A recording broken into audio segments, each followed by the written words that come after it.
अच्छा जी, बिस्मिल्लाहिर्रहमानिर्रहीम। अच्छा जी, मीटिंग दोबारा हमारी स्टार्ट हो गई है। तो ये हमारा ओवरव्यू था क्रोमेटोग्राफी काइंड्स के बारे में कि हमारे पास मोबाइल फेस कौन सी यूज़ होती है और स्टेशनरी का कौन सी यूज़ होती है डिफरेंट टाइप्स और काइंड्स में। और ये हमारे पास साइंटिस्ट है जिन्होंने डेट्स में इसको इन्वेंट किया था। ये डेट्स हमारे पास इन्वेंशन के हवाले से इम्पोर्टेंट है।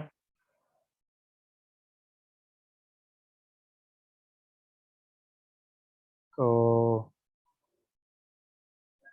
ये हम देख रहे हैं। अच्छा, मैं इसमें आपको एक और चीज़ क्लियर कर दूं क्रोमेटोग्राफी के हवाले से। इसका कॉन्सेप्ट है स्टेशनरी और मोबाइल फेज। एक तो एक क्रोमेटोग्राफी क्या है और ये कैसे क्रोमेटोग्राफी का वर्क कैसे होता है, ये एक क्वेश्चन है। अगर हम इस क्वेश्चन को सॉल्व कर लेते हैं तो आगे आसानी से जितनी भी टाइप्स होगी वो हमें समझने में आसानी हो जाएगी।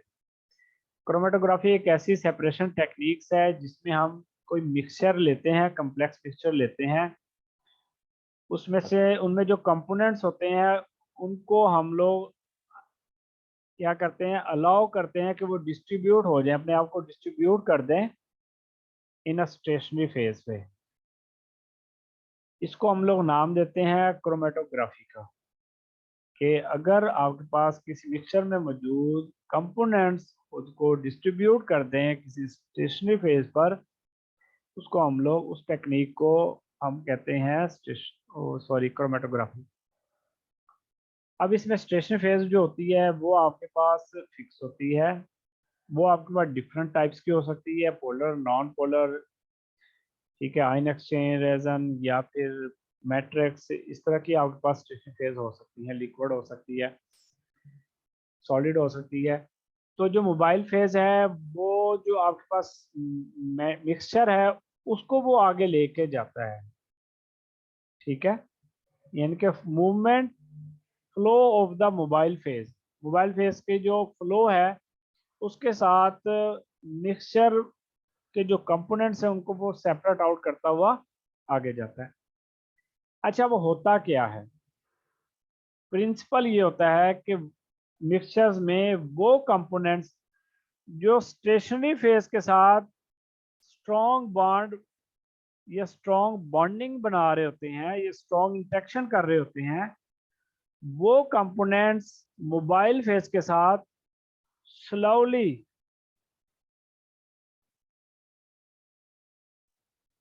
ये मैं रिकॉर्डिंग सेव कर लूं। अच्छा, ये पॉइंट आप नोट कीजिएगा। वो कंपोनेंट्स जो स्टेशनरी फेज के साथ स्ट्रॉन्गली इंटरेक्शन कर रहे होते हैं वो स्लोली मूव करते हैं और वो डिटेक्टर से क्या होंगे, दूर बैंड्स बनाएंगे, दूर गिरेंगे। अच्छा जी, जो कंपोनेंट्स मिक्सचर में मौजूद हैं, जो कंपोनेंट्स मिक्सचर में मौजूद हैं और वो स्टेशनरी फेज के साथ वीक इंटरेक्शन करते हैं, वीक बॉन्डिंग कर रहे हैं, तो वो मोबाइल फेज के साथ फास्टली, रैपिडली मूव करेंगे, यानी कि आगे जाएंगे और वो डिटेक्टर के क्या होंगे, नजदीक होंगे। इस तरह से इस इंटरेक्शन की बुनियाद पर हमारे पास मिक्सचर के कंपोनेंट्स डिफरेंट बैंड्स बनाते हैं और हम उनकी आरएफ निकालते हुए हम उनको आइडेंटिफाई करते हैं। उनके मुकम्मल फिर स्टडी किया जाता है, उनकी मुकम्मल क्वांटिटेटिव एनालिसिस होते हैं, उनके कलर्स डिफरेंट होते हैं। तो ये कॉन्सेप्ट है कॉलम क्रोमेटोग्राफी का। ये अपना माइक ऑफ कर दिया करें जिसका भी है, ये माइक ऑफ कर दिया करें। अगर आपने कोई बात करनी है तो ठीक है, अदरवाइज आप माइक ऑफ कर दिया करें अपने सब। वो शोर आता है बाहर से ना, वो फिर डिस्टरबेंस होती है। तो क्रोमेटोग्राफी का कॉन्सेप्ट आप लोग समझ लें। क्रोमेटोग्राफी का, क्रोमेटोग्राफी की जो प्रिंसिपल है, ये क्रोमेटोग्राफी की जो वर्किंग है कि वो कैसे काम करता है, मैंने आपको बताया स्टेशनरी और मोबाइल फेज है। स्टेशनरी फेज फिक्स है, मोबाइल फेज फ्लो करती है स्टेशनरी फेज पर। जैसे कार है वो एक रोड के ऊपर चल रही है, कार मोबाइल फेज है, स्टेशनरी फेज आपके पास रोड है। अब कार क्या करती है, वो बंदों को लेके जाती है। हमारे पास मोबाइल फेज इसी तरह कंपोनेंट्स को, जो मिक्सचर्स हैं, मिक्सचर में मौजूद है, उनको लेके वो ट्रेवल करती है मोबाइल फेज, वो डिटेक्टर तक लेके जाएगी। अब जो मिक्सचर में कंपोनेंट्स हैं, अगर वो स्ट्रांगली बॉन्डेड है स्टेशनरी फेज के साथ तो वो स्लोली मूव करेंगे, अगर वो वीकली बॉन्डेड है तो वो फास्टली मूव करेंगे। इसी बेस के ऊपर डिफरेंट बैंड्स बनते हैं, कलर बैंड्स हो सकते हैं, और हम उनके डिफरेंट आरएफ वैल्यूज हम फाइंड आउट करते हैं, और इन आरएफ वैल्यू से हम उनको आइडेंटिफाई करते हैं कंपोनेंट्स को, और इसी तरह इन्हीं करेक्टरिस्टिक की बेस पर हम उनके क्वांटिटेटिव एनालिसिस करते हैं, और इन्हीं को लेकर हम क्या जी आगे अपने फर्दर वर्किंग हमारी चलती है क्रोमेटोग्राफी। तो ये हमारे पास क्रोमेटोग्राफी है। मैंने आपको इसकी हिस्ट्री थोड़ी सी बताई है, मैंने आपको इसका ओवरव्यू दिया है मोबाइल फेज स्टेशनरी फेज के हवाले से, मैंने आपको साइंटिफिक की इन्वेंशन आपको बताई है।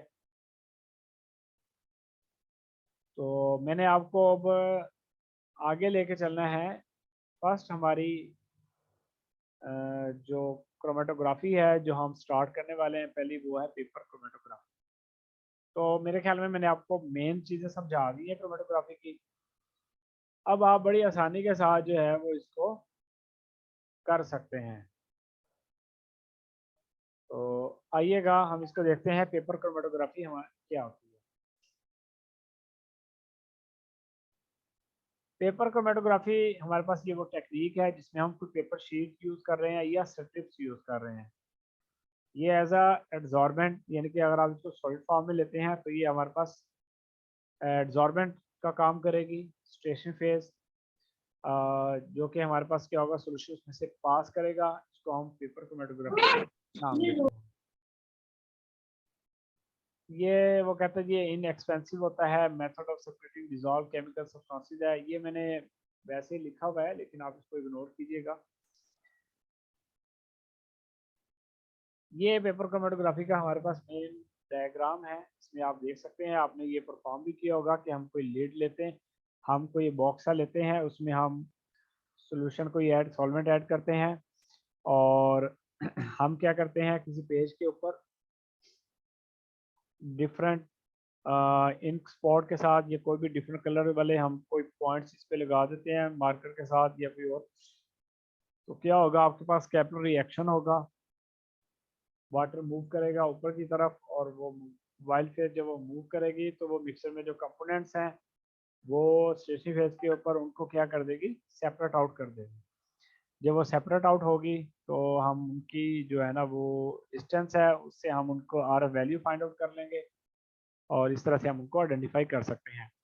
तो आपको ये नज़र आ रहा होगा कि ये पेपर लगा हुआ है, ये लिड है, यहाँ पर इसको क्लिप लगाया हुआ है हमने, ये सॉल्वेंट का फ्रंट है जहाँ तक हमने निशान लगाया है, और ये सॉल्वेंट है, ये वाटर मूव करेगा, और यहाँ पर ये मिक्सर मौजूद है, यहाँ से वो डिफरेंट कलर इसको बना रहा है। जैसे वो कह रहा है हमारे पास एक रेड कलर शो हो गया, एक पर्पल है, एक यहाँ पर ब्लू है। तो हम इसका डिस्टेंस जहाँ से ओरिजिन है, यानी कि जहाँ पे वाटर का लेवल हमने लगाया था, तो यहाँ तक हमने इसको डिप किया है, वहाँ से लेकर रेड तक 2 सेंटीमीटर है, यहाँ से लेकर पर्पल तक 6 सेंटीमीटर है, ओरिजिन से लेकर ब्लू तक 8 है, और जो टोटल है वो आपके पास क्या है 10 सेंटीमीटर है। तो हम क्या करेंगे 2/10, 6/10, 8/10, हम हर एक के क्या निकालेंगे, आर एफ वैल्यू निकाल लेंगे। तो ये पेपर क्रोमेटोग्राफी का प्रिंसिपल है, ये उसकी वर्किंग है। मैंने आपको बताया कि हम जस्ट प्रिंसिपल देखेंगे और एप्लीकेशन देखेंगे। अब मुझे नहीं लगता कि हमारा ये कंप्लीट हो पाएगा, बहरहाल हम कोशिश करते हैं इसको हम जहाँ तक हम लेके जा सकते हैं ले जाएं। पेपर क्रोमेटोग्राफी वो कहते हैं जी पार्टीशन क्रोमेटोग्राफी भी हो सकती है, एडजॉर्प्शन भी हो सकती है। इसमें मैंने आपको बता दिया था कि पार्टीशन में अगर से लिक्विड ले लें तो वो पार्टीशन हो जाएगी, अगर हम उसको सॉलिड ले लेंगे स्टेशनरी फेज तो वो आपके पास एडजॉर्प्शन क्रोमेटोग्राफी हो जाएगी। और यही इसका क्या है जी प्रिंसिपल है, वर्किंग जो मैंने आपको बताई है, मिक्सचर वाली के सेपरेट आउट करेगा, मोबाइल से लेके जाएगा, वही सेम प्रिंसिपल पेपर क्रोमेटोग्राफी का भी वही है, सेम है, तो इसमें कोई खास फर्क नहीं है।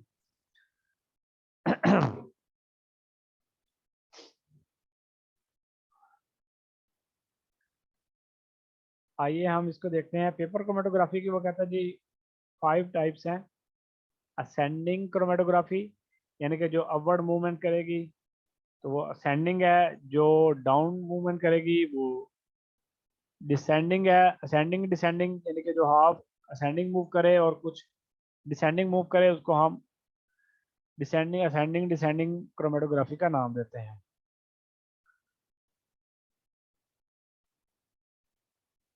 रेडियल और सर्कुलर क्रोमेटोग्राफी है, जो आपके पास सर्कुलर फॉर्म में मूव करती है उसको हम सर्कुलर क्रोमेटोग्राफी का नाम देते हैं। 2 डायमेंशनल है, जो 2 डायमेंशंस में जाएगी, एक्स वाई जैसे आप कह सकते हैं।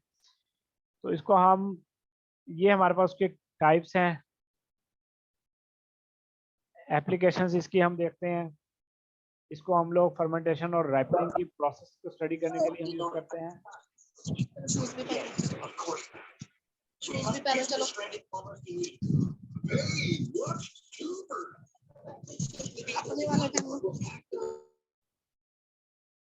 देखें अगर कोई क्वेश्चन है तो आप कोई चैट में करिएगा, ऐसे मुझे भी कंफ्यूजन हो रही है कि शायद आप क्वेश्चन कर रहे हैं, शायद आपका माइक ओपन हो गया है। चलें हम इसमें प्योरिटी फाइंड आउट करते हैं, चेक करते हैं। फार्मास्यूटिकल में कॉस्मेटिक को इंस्पेक्ट करते हैं, हम डिटेक्ट करते हैं अडल्ट्रेंट्स को। इसी तरह हम कंटेमिनेंट्स को चेक करते हैं ड्रिंक्स में, यानी कि वाटर वगैरह में, या कोई ड्रिंकिंग जो हमारे पास मटेरियल है उसमें, फूड्स में भी। इसी तरह हम एग्जामिन करते हैं मिक्सचर्स के रिएक्शंस को, जो कि बायोकेमिकल लैबोरेटरीज में हम लोग परफॉर्म करते हैं, डिटरमाइन करते हैं डोज और ड्रग्स को ह्यूमन एंड एनिमल्स में। तो ये पेपर क्रोमेटोग्राफी की कुछ एप्लीकेशन हैं, ये आपको पता होना चाहिए कि ये हम इसको यूज यहाँ पे करते हैं।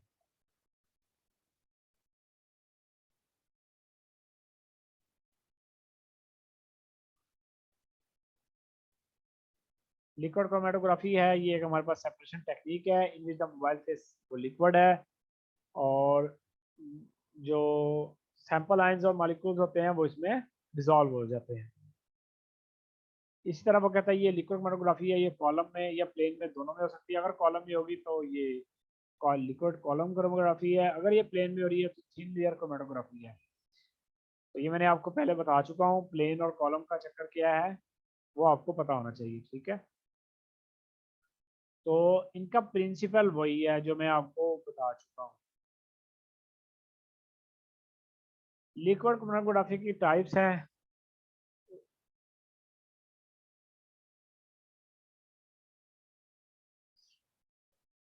अच्छा जी, ये क्वेश्चन कर रहे हैं हमसे। वैसे ये कोई इंग्लिश का वर्ड है, इतना कोई नहीं है कि आप कुछ आप लोग भी देख लिया करें। ये जो फार्मास्यूटिकल टर्म्स हैं जिसको हम लोग यूज करते हैं ड्रग्स वगैरह में, तो इनको ड्रग्स वगैरह या मेडिसिन भी कहा जाता है। रिवर्स फेज है, ये मैं आपको बता चुका हूँ कि रिवर्स फेज में क्या होता है कि आपके पास फेज वो नॉन पोलर होती है और मोबाइल फेज पोलर है, उसको रिवर्स फेज का नाम देते हैं। नॉर्मल फेज क्या होती है कि आपके पास फेज पोलर है और मोबाइल फेज नॉन पोलर है, उसको हम नॉर्मल फेज क्रोमेटोग्राफी का नाम देंगे। आयन एक्सचेंज में बता चुका था कि आयन एक्सचेंज रेजन यूज करते हैं, इसमें स्टेशन फेज आयनिक होता है और एक्वस आपके पास यानी कि बफर वो लिक्विड फॉर्म में मौजूद होता है। साइज स्क्रीन है, इसमें हम जो स्टेशन फेज है वो पोरस मैट्रिक्स पॉलीमर आप हम यूज करते हैं। पोर वाला साइज होता है सीप साइज, और बाकी हमारे पास लिक्विड होता है size screen chromatography. Liquid chromatography को हम काम भी इस्तेमाल करते हैं टेस्टिंग इंक सैंपल में, और इसी तरह इन्वायरमेंटल एनालिसिस और क्लीनलीनेस टेस्टिंग में, फूड एनालिसिस में, क्वालिटी कंट्रोल में, फार्मास्यूटिकल इंडस्ट्री में, केमिकल इंडस्ट्री में, फोरेंसिक एंड हॉस्पिटल वगैरह में हम इनको यूज करते हैं liquid chromatography.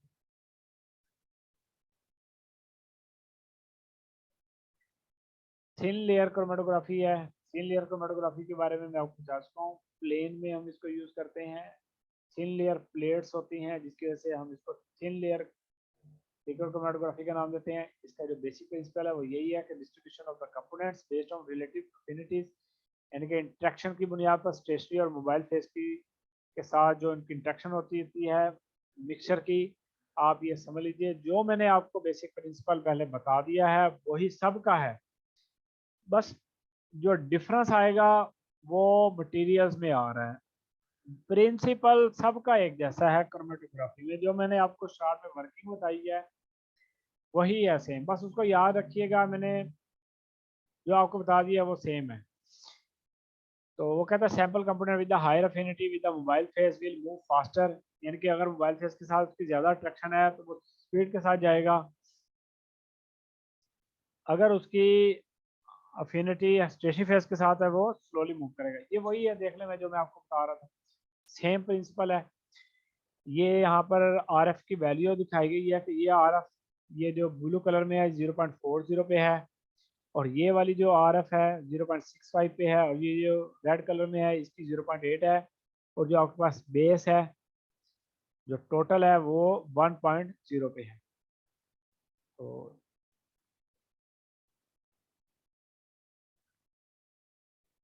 Thin layer chromatography का यही प्रिंसिपल है। हम इसकी एप्लीकेशन देखते हैं कि इसको हम कहाँ यूज़ करते हैं।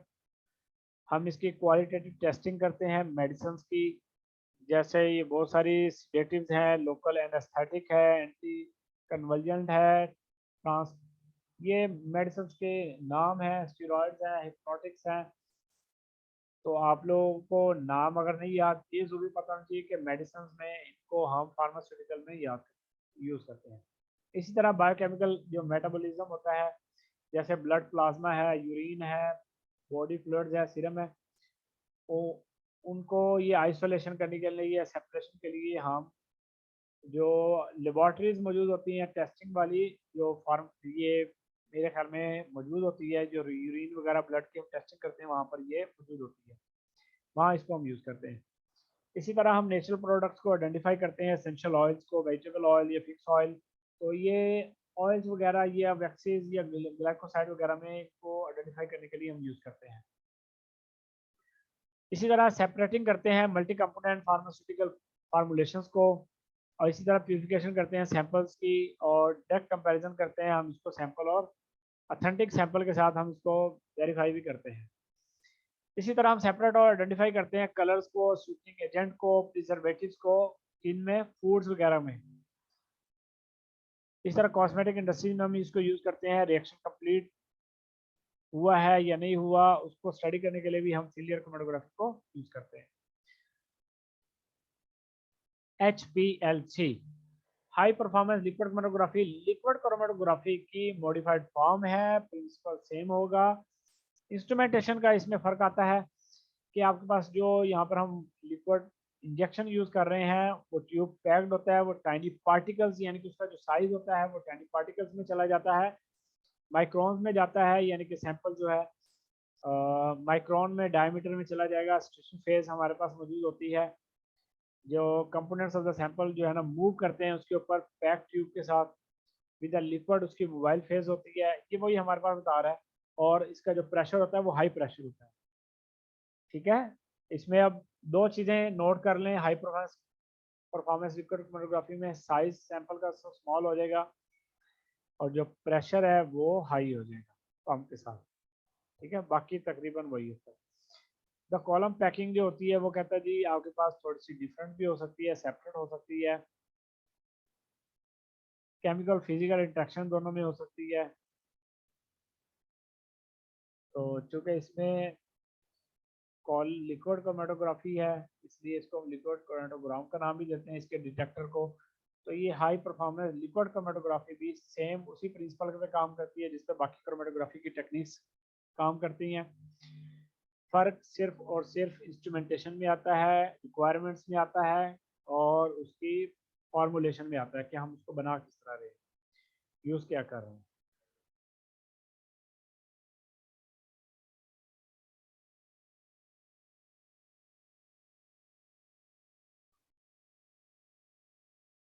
अच्छा ये हमने कर ली है ना high performance thin layer chromatography. Thin layer chromatography की सॉरी ये मॉडिफाइड फॉर्म है, हमने पहले HPLC कर ली है। हमने करनी थी पहले HPTLC, वो मेरे ख्याल में क्लिक नीचे वाली स्लाइड पे हो गया था। तो ये उसकी मॉडिफाइड फॉर्म है थिन लेयर क्रोमेटोग्राफी की।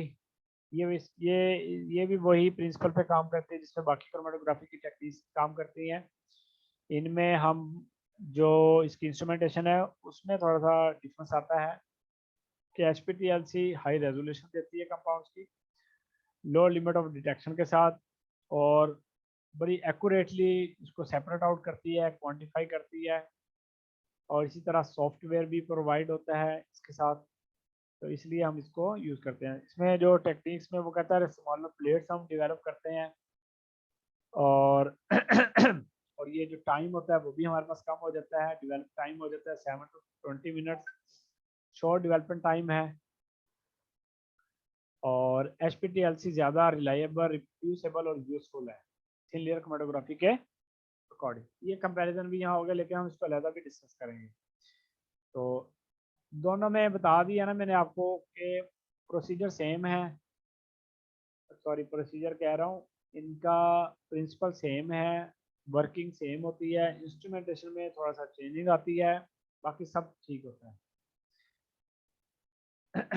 ये मैंने HPLC की थोड़ी सी डायग्राम बनाई है, इसको देखिएगा ज़रा कि आपके पास मोबाइल फेज़ है, सैंपल हम इंजेक्ट कर रहे हैं introduce to the stationary phase में, यहाँ सैंपल ऐड हो जाता है, यहाँ पर आगे कंपोनेंट A बन गया, स्टेशनरी फेज़ मौजूद है, यहाँ पर C बन गया, यहाँ पर B बन गया, और यहाँ पर इसने दोबारा A बना दिया है,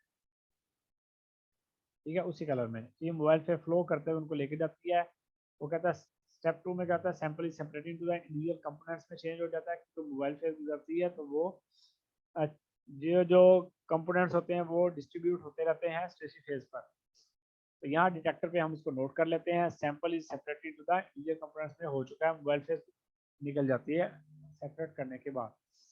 तो इनकी जो RF वैल्यूज होती है वो हम फाइंड आउट कर लेते हैं। यही HPLC और यही सब क्रोमेटोग्राफी टेक्निक्स का प्रिंसिपल है, तो कोई डिफरेंस नहीं है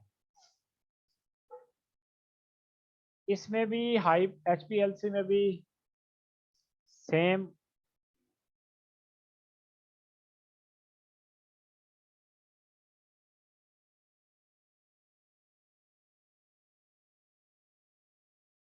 अच्छा जी, ये क्वेश्चन किया है कि प्लेट कॉन्सेप्ट क्या है।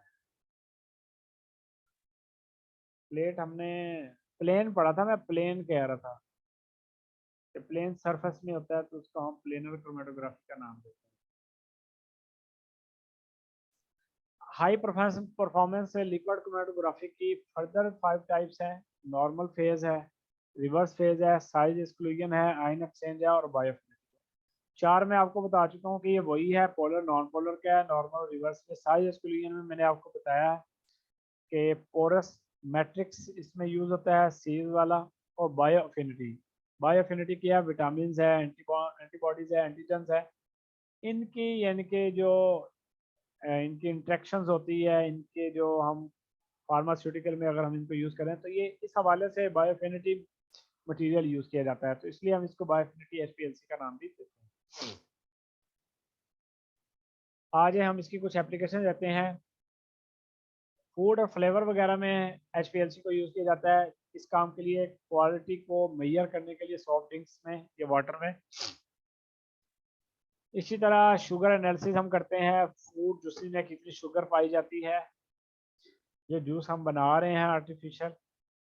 इसी तरह पॉलीसाइक्लिक कंपाउंड्स इन वेजिटेबल्स में कितने पाए जाते हैं उसकी एनालिसिस करते हैं। प्रिजर्वेटिव एनालिसिस किए जाते हैं कि आपकी फूड जो सेफ हो रही है वो किस तरह से हो रही है। क्लिनिकल एनालिसिस हैं आपकी लेबॉर्ट्रीज में, यूरिन के हैं, एंटीबॉडीज एंटीबायोटिक्स हैं ब्लड में जो पाए जाते हैं, ये आपके पास क्लिनिकल एनालिसिस हैं, फार्मास्यूटिकल से रिलेटेड है। बाज़ हमें केमिस्ट्री वालों को कुछ चीज़ें समझ नहीं भी लगती बायो की। इसी तरह ये डिसऑर्डर्स हैं डिफरेंट, इनमें हम डिफरेंट एनालिसिस करते हैं। एंडोजिनस और neuro peptides in extra cellular fluid of the brain में जो पाए जाते हैं उनकी डिटेक्शन हम करते हैं HPLC के जरिए से।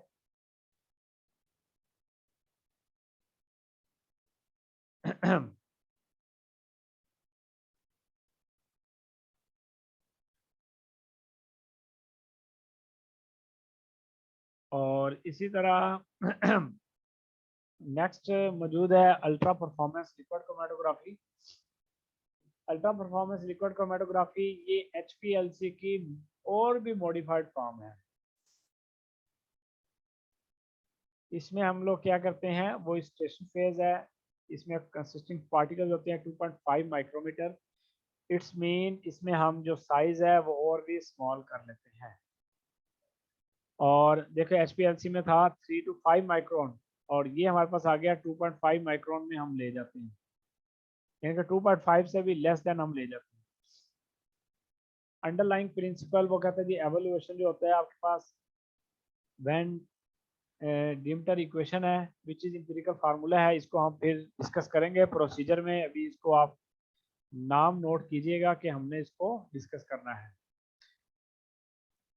और प्रोसीजर में हम इसको जाके ना डिस्कस करेंगे। अभी प्रोसीजर का मैंने आपको बताया है कि प्रोसीजर हम अलहदा से हमने इसके लिए दे रखा है, वो कल का है। कल हम इनके प्रोसीजर को सबके अलहदा अलहदा डिस्कस करेंगे। इनकी एप्लीकेशन है decrease the run time, increase इसमें सेंसिटिविटी आती है, यानी कि इसमें यानी कि जो इसका वर्किंग एरिया है, एप्लीकेशन एरिया वो सेम है जो HPLC है। एडवांटेजेस क्या है, वो ये है कि टाइम कम हो जाएगा, सेंसिटिविटी बढ़ जाएगी, और सिलेक्टिविटी, सेंसिटिविटी, डायनेमिक रेंज वो भी आपको प्रोवाइड करेगा। रेजोल्यूशन बढ़ जाएगी, एक्सपेंड स्कोप उसका बढ़ जाएगा, मल्टी रेजिडुअल मेथड है, और फास्ट होगा, फास्ट रेजोल्विंग पावर है। ये बहुत सारे इसमें मौजूद हैं, आप इसको मजीद देख सकते हैं। मैं इस पर ज़्यादा टाइम नहीं लगाता, आपको बस ये बता दिया कि ये मॉडिफाइड है, ये उससे ज़्यादा बेनिफिशियल है। नेक्स्ट ये 7 हमारे पास क्रोमेटोग्राफी की टाइप्स है। कॉलम क्रोमेटोग्राफी, इसमें वही मैंने आपको बताया था कि कॉलम यूज होता है। इसको हम स्मॉल स्केल पर हम यूज करते हैं, as well as large scale पे भी हम इसको इस्तेमाल करते हैं to purify the material that can be. हमारे पास फिर टाइम अप होने वाला है, तो मैं कुछ देर बाद इसको क्लोज कर दूंगा।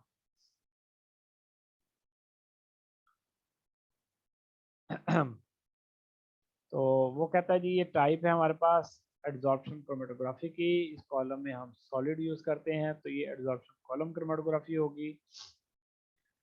ये आपके पास कॉलम क्रोमेटोग्राफी की मैंने एक डायग्राम रखी है, इसमें आप देख सकते हैं कि आपके पास कॉलम मौजूद होता है, इसमें हम स्टेशनरी फेज ये फील्ड है ब्लू कलर में, इसमें हम सैंपल लोड करते हैं, और मोबाइल फेज इसमें पर्पल कलर की इसमें हमने इंजेक्ट किया है, वो इसमें से पास हो रही है। कंपोनेंट्स हमारे पास सेपरेट आउट हो रहे हैं, एक ग्रीन में और एक ऑरेंज कलर में है। अगर आपके पास अगर इंट्रैक्शन हमारे पास वीक है, तो ये आपके पास ग्रीन कलर आगे आ जाएगा, और स्ट्रॉन्ग इंट्रैक्शन है तो आपके पास ऑरेंज कलर जो है वो पीछे ही रहेगा। तो ये देखें ना, वही केमिस्ट्री है, प्रिंसिपल वर्किंग सब सेम है। फिर हम इनका वो टाइम नोट कर लेंगे, सॉरी टाइम कह रहा हूँ, डिस्टेंस नोट कर लेंगे, RF की वैल्यू फाइंड आउट करेंगे, और जो आपके पास कंपोनेंट्स निकलेगा इसको हम इल्यूटेड मॉलिक्यूल्स कहते हैं, और जो निकल रहा है इसको हम इल्यूटेड कहते हैं, और जो प्रोसेस होता है इसको हम इल्यूशन का नाम देते हैं। ये आपने सब पढ़ा भी है, मैंने कुछ बताया भी था। इसकी जो टाइप्स हैं वो एड्जॉर्प्शन क्रोमेटोग्राफी है, यानी कि अगर कॉलम में स्टेशनरी फेज सॉलिड है तो एड्जॉर्प्शन है, अगर कॉलम में लिक्विड मटेरियल है तो पार्टीशन क्रोमेटोग्राफी है, अगर हमने जेल उसमें फिल किया है तो जेल कॉलम क्रोमेटोग्राफी है, अगर हमने रेजन फिल किया है कॉलम में तो आयन एक्सचेंज कॉलम। सबका मैंने आपको बता चुका हूँ कि सबका अलग अलग काम है। कॉलम क्रोमेटोग्राफी को हम यूज करते हैं आइसोलेटिव एक्टिव इंग्रेडिएंट्स को सेपरेट आउट करने के लिए। ठीक है, एक्टिव इंग्रेडिएंट्स आपके डिफरेंट मेडिसिन वगैरह में पाए जाते हैं।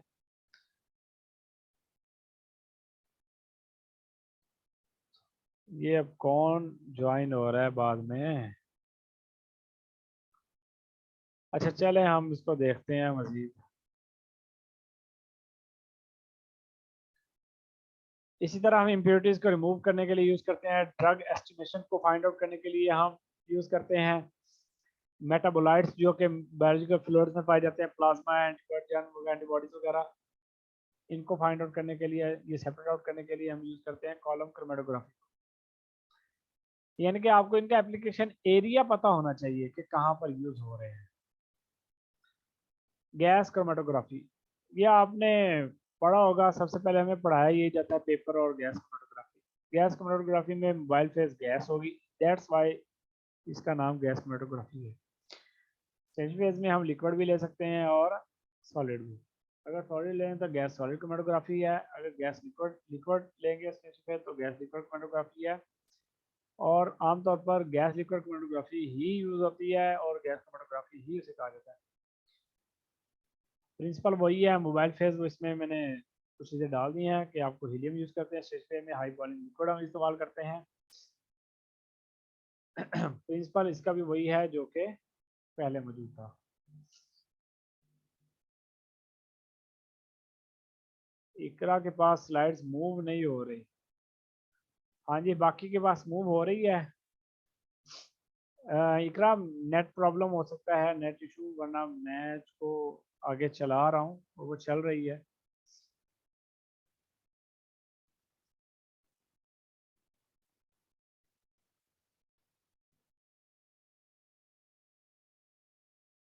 अच्छा, मैंने ठहरे, मैंने फिर एक मिनट।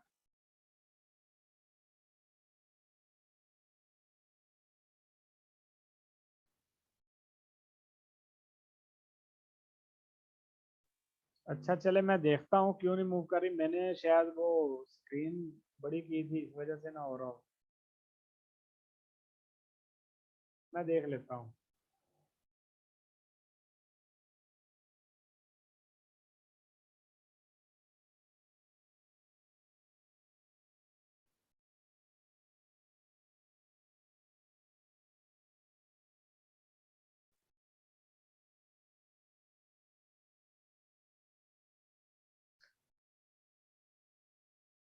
अच्छा जी, अब शो हो रही है।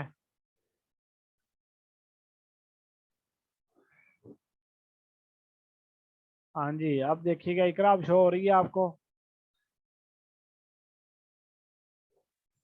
यस सर, अब हो रही है। वो मैंने ना इसको प्ले किया, मैंने कहा शायद बड़ी स्क्रीन करके देखते हैं, शो हो जाए शायद। चलो ठीक है, मैं इसको अब नहीं करता। अच्छा, ये गैस क्रोमेटोग्राफी का भी वही सेम प्रिंसिपल है, कोई ख़ास फ़र्क नहीं है इसमें भी।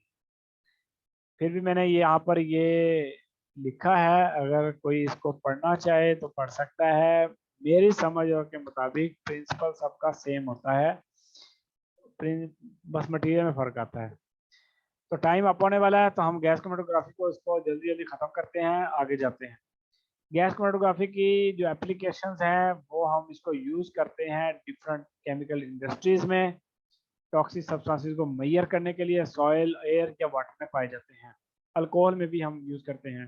जैसे अल्कोहल में हम लोग अपनी डिस्टिलरी की जो लेबॉर्ट्रीज है, आईएसओ की लेबॉर्ट्री, हम अल्कोहल के एनालिसिस करते हैं। उसमें हम जो हायर अल्कोहल है, प्रोपेनॉल वगैरह को हम जीसी के ज़रिए से हम मेजर करते हैं, क्योंकि अगर प्रोपेनॉल की वैल्यू गैस अल्कोहल में मौजूद होगी तो ऐसी अल्कोहल का पीना नुकसान भी देगा, और ये कच्ची शराब भी कहलाती है कि अगर आप इसको पीते हैं, अगर हायर अल्कोहल पाई जाती है तो वो आपके पास टॉक्सिक मटेरियल है और वो आपकी जान भी ले सकता है।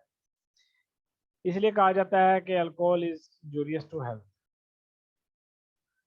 तो एयर बोर्न पोल्यूटेंट्स को, यानी कि जो आपके पास पोल्यूटेंट्स पाए जाते हैं एयर में, उसको फाइंड आउट करने के लिए, मेजर करने के लिए हम यूज़ करते हैं। इसी तरह ड्रग्स में जो हमारे पास पाए जाते हैं, ऑयल स्पिल्स होती हैं, उसको फाइंड आउट करने, उसको मेजर करने के लिए एसेंशियल ऑयल्स इन परफ्यूम प्रेपरेशन में। और इसी तरह ये बहुत सारी चीज़ों में, फोरेंसिक लेबॉर्ट्रीज में भी हम इसको इस्तेमाल करते हैं, ड्रग्स में भी, पेंट में, और टॉक्सिकोलॉजी केसेस में, वेरियस फील्ड्स इसमें मौजूद है कि हम इसको फाइंड आउट करते हैं। क्राइम सीन एविडेंस के लिए भी और स्पेसिमेंस के लिए ब्लड टेस्टिंग में हम इसको यूज़ करते हैं। फ्लैश क्रोमेटोग्राफी बहुत इंपॉर्टेंट है। सबसे पहले आपका क्वेश्चन आपको यही आएगा कि फ्लैश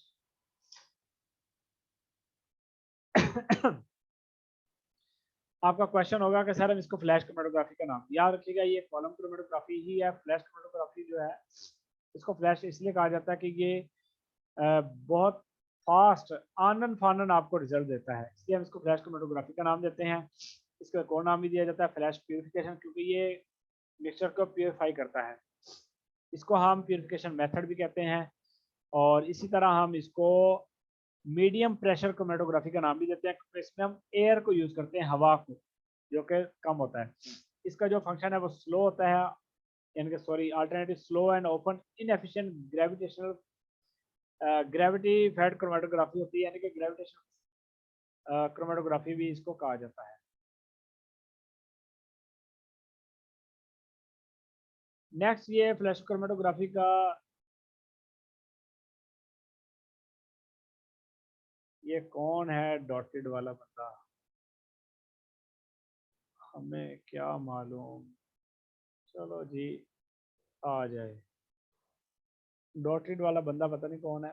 अच्छा, फ्लैश क्रोमेटोग्राफी का प्रिंसिपल यहाँ पे मैंने लिखा है, तो ये HPLC से थोड़ा सा रिलेटेड है। इसमें जो हम गैस यूज़ करते हैं वो गैस है जी, गैस प्रेशर होता है वो नाइट्रोजन, और कंप्रेस्ड एयर होती है, हवा होती है, हवा हो सकती है। अच्छा जी ठीक है, अब तक के लिए अल्लाह हाफिज़। आप लोग ये करिएगा, जो कुछ रह गई हैं इसको स्टडी करिएगा, अगर आपको ना समझ आए तो आप मुझसे डिस्कस कीजिएगा। सेम है, कोई ख़ास फ़र्क नहीं है इसमें, लेकिन मैं अब इसको स्टॉप कर रहा हूँ, या ऐसे करते दोबारा से हम कर लेते हैं, 5 एक मिनट की रह गई थी वैसे। अल्लाह हाफिज़।